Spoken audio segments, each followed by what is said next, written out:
Mr. Speaker, I'd like to now acknowledge the recent municipal elections and congratulate those elected to serve the residents of Halifax-Chebucto. On Halifax City Council, District 7 will again represented by Way Mason.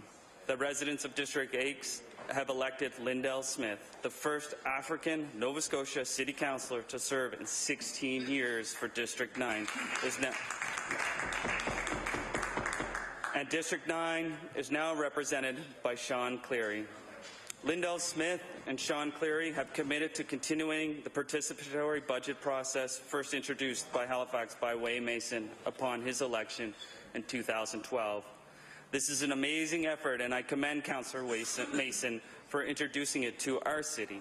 And I've watched it closely in both District 7 and 8, and I look forward to seeing it in action in District 9. MLAs do not have a discretionary fund to engage constituents this way.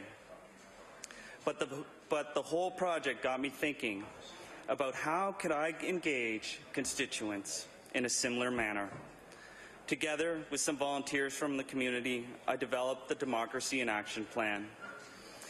To my knowledge, it has never been done in Canada at either federal nor provincial levels. The idea was a community-developed private members' bill, or as we'll call it, a community members' bill. I hosted 2 sessions for residents of Halifax-Chebucto where anyone could bring forward ideas for legislation to improve our community or the province as a whole. We explained not all issues or ideas would fit within the scope of a private member's bill and worked together to develop the ideas that could.